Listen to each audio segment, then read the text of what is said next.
کرایہ تہِ یِم سٲنۍ بُزرگ ٲسۍ تِمن دپان گٔژھِو نِیِو پٔرِتھ أنۍزیو واپس.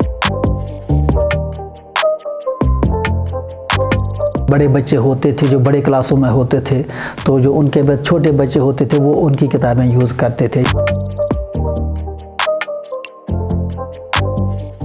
کلاس 4 میں ہوں جو اب کلاس 3 میں چڑھنے والے ہیں میں ان کو اپنی بکس دینا چاہتا ہوں. موجودہ دور میں جہاں پر ہم کوالٹی آف لائف کو ترجیح دے رہے ہیں وہی وبائی دور نے ہم سب کو ایک ہی جگہ لا کھڑا کر دیا ہے. اس سے نہ صرف ڈیولپمنٹل ایریاز متاثر ہوئے بلکہ جو ہمارا بزنس سیکٹر ہے جو ہمارا ایجوکیشنل سیکٹر ہے وہ بھی اس سے کافی زیادہ متاثر رہا. اسی کے باعث ہم نے کیا دیکھا کہ جو اسٹوڈنٹ کمیونٹی ہے وہ گھروں کے اندر ہی بیٹھ کر آن لائن موڈ کے ذریعے تعلیم حاصل کیا کرتے تھے. اب چونکہ اس وقت یہ ایک ایسا ٹائم چل رہا ہے جہاں پر بچے نئی کلاسز میں داخل ہو رہے ہیں. ظاہر سی بات ہے جو ہمارے والدین ہیں انہیں اب اس وقت میں اس دور میں یہ فکر ہوتی ہے کہ ہمیں ان کے لیے کتابیں دیکھنی ہے, نیا سیٹ دیکھنا ہے. اور اگر آپ مارکیٹ جائیں گے, بک شاپس جائیں گے کہ اسکول والے ہی انہیں ریکمینڈ کرتے ہیں کہ آپ فلاں بک شاپ پہ جاؤ وہاں سے آپ کتابیں لینی ہے. یہ ساری کتابیں بس وہی بک شاپ پر ہی دستیاب ہے. 2500 سے کم کتابیں نہیں آتی, 2500 سے اوپر ہی کتابیں آتی ہے اور وہ بھی نوٹ بکس کے بغیر. تو ایسے میں والدین کیا کریں؟ ہم نے کچھ والدین سے بات کی اس تعلق سے, آئیے دیکھتے ہیں ان کا کیا کہنا ہے. بیٹی 2nd اسٹینڈرڈ میں پڑھتی ہے اور حال ہی میں نے ان کے لیے بکس لائی ہے, 2000 روپے کی بکس لائی. سوال ہے کہ 1 روپے کا ڈسکاؤنٹ نہیں ملتا ہے. ایک پیرنٹ مجبور ہے, اگر ایون وہ ڈسکاؤنٹ مانگنا بھی چاہتا ہے تو اسے کیٹیگوریکلی کہا جاتا ہے کہ نہیں جی اس پہ ڈسکاؤنٹ نہیں ہوتا ہے. ہم دیکھ رہے ہیں پچھلے 2 سالوں سے دیکھیں آپ ہمارے جو بچے گھر پر آن لائن پڑھ رہے ہیں ان کی جو بکس ہے بالکل نیٹ اینڈ کلین ہے, بالکل مطلب وہ ویسی کتابیں جیسے ہم نے بک سیلر سے لائی تھی یا اسکول سے ہم نے لائی تھی.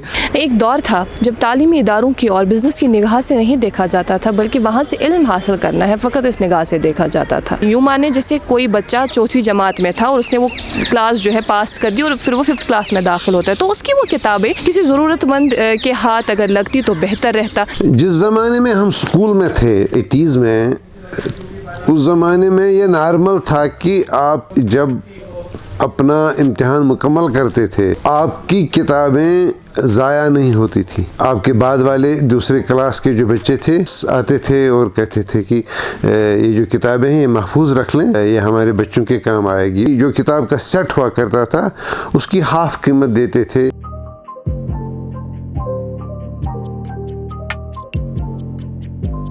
مجھے اب بھی یاد ہے عام طور پہ اگر گھر میں بڑے بچے ہوتے تھے جو بڑے کلاسوں میں ہوتے تھے, اگر ان کے گھر میں کوئی بچہ ہوتا تھا وہ تو کتابیں آپس میں شیئر کرتے تھے.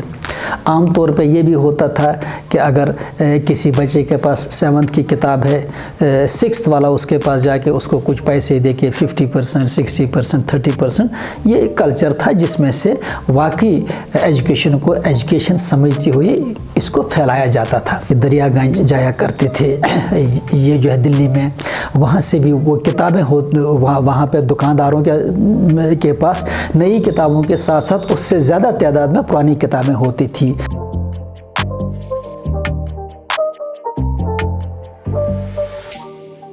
ابھی ہم موجود ہیں مہاراج گنج ایریا میں اور یہاں غلام محمد نور محمد تاجران قطب جو کہ ایک بہت ہی پرانا بک شاپ ہوا کرتا تھا ابھی یہاں موجود ہے. یہ ایک ایسا مرکز ہوا کرتا تھا 1920-1930 کی بات ہے. یہاں ڈونیٹ بھی ہوا کرتی تھی کتابیں, پھر آگے وہ کسی بچے کو دی بھی جاتی تھی. تر زمانس مز زیادہ ایجوکیشن کی یہ معمولی پہ تھوڑا لوک کھانا پرمت لیکھمت, مگر پتہ وار وار یہ گمت ایجوکیشن ڈیولپ. تھی دورس مز یمو سانو بزرگو دِوان کتاب کرایہ پہ کیازِ تمہِ وقتہٕ چھِ ٲسمٕتۍ واریاہ بہٕ وَنہٕ سٲری واریاہن چھِنہٕ ٲسمٕتۍ کران حظ ایفٲرڈ قۭمَتھ کِتابن ہُنٛد کینٛہہ, تِمن ٲسۍ أسۍ دِوان پتہٕ کِرایہِ پٮ۪ٹھ حظ. کٲنٛسہِ ٲس نہٕ آسان کِرایہِ تہِ, یِم سٲنۍ بُزرگ ٲسۍ تِمن دپان گٔژھِو نِیِو پٔرِتھ أنۍزیو واپس. واریاہ چھِ تِم اِنسان یِمن وٕنکٮ۪نس اکھ پنٕنۍ پہچان چھِ یتھ کٔشیٖرِ منٛز تم چھ یوان واریاہ زاننہ تمو چھ ییٚتٮ۪تھ کتابہٕ نِمژٕ نور صٲبنٕے چھِ تمن کتابہٕ دِژمٕژ تمہِ وقتہٕ پرنہٕ خٲطرٕ پتہٕ چھکھ انمٕژ پٔرِتھ واپس. کتابوں میں جو اسباق ہے وہ چینج ہوتے رہتے ہیں لیکن اب 3 سالوں سے ہم نے دیکھا کہ سلیبس بھی وہی ہے, کتابیں بھی وہی ہیں, تو کیوں نہ ایسا کیا جائے وہ کتابیں جو ہے کسی ضرورت مند کو دی جائیں تاکہ وہ ان سے تعلیم حاصل کرے. دیکھیے یہاں میں صرف as a private school association کی بات نہیں کروں گا, میں اپنی سوسائٹی کی بات کروں گا جس سے ہمارا تعلق ہے. ضرورت ہے کہ اس کلچر کو ریوائیو کیا جائے. اس تعلق سے ہم پچھلے دنوں سے لگاتار اس پہ سوچ رہے ہیں کہ کیوں نہ ہم انسٹیٹیوشنز کو کہیں, سکولز ہیں ان کو کہیں کہ ذرا وہ ماحول ریوائیو کر لیجئے, کیونکہ کتابیں ہر سال چینج تو ہوتی نہیں ہیں اور کچھ کتابیں ایسی ہیں جو کور بکس ہیں, فنڈامنٹل بکس ہیں, اس میں اتنی کوئی چینج تو ہوتی نہیں. میتھ میں جیسے آپ دیکھ لیجئے زیادہ چینج تو نہیں ہوتی ہے. اب جب کتاب چینج نہیں ہوتی ہے تو اس میں کیا دقت ہے کہ اگر پرانی کتاب ایک بچہ یوز کرتا ہے.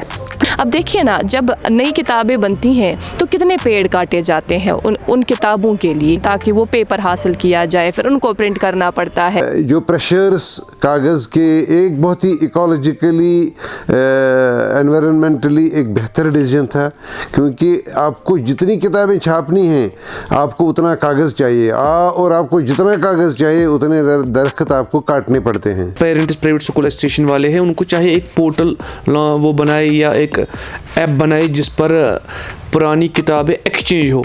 جو نئے کلاس میں اسٹوڈنٹ چڑھتے جو ان کی پرانی کتابیں ہوتی کم سے کم وہ تو ضائع نہ ہو جائے, وہ کباڑی نہ لے جائے, کم سے کم بچہ تو پڑھے گا. ہمارے یہاں تعلیمی اداروں میں ایسا ہونا چاہیے, ایسا سسٹم ہونا چاہیے, ایسا میلہ لگنا چاہیے ہمارے یہاں تعلیمی اداروں میں, بالخصوص پرائیویٹ تعلیمی اداروں میں, جہاں پر والدین بھی آئیں, بچے بھی آئیں, اور سال در سال جب نئے کلاسز میں داخلہ لینا ہوتا ہے ویسا ایک پیریڈ آتا ہے, ایک ایسا ٹائم آتا ہے, تب اپنی کتابیں ساتھ لایا کریں اور یہ دیکھا کریں کہ کس کے ساتھ ہم ایکسچینج کریں, ہمیں اپنی کتابیں کون دے, ہم اپنی کتابیں کس کو دیں. یہ ایک کلچر ریوائیو ہو سکتا ہے, تو اس سے کافی فائدہ انہیں مل سکتا ہے. فی الحال آج کے لیے اتنا ہی, ہمیں دے اجازت. کیمرہ پرسن ہلال شاہ کے ساتھ میں اقراء ہوں, کشمیر لائف کے لیے.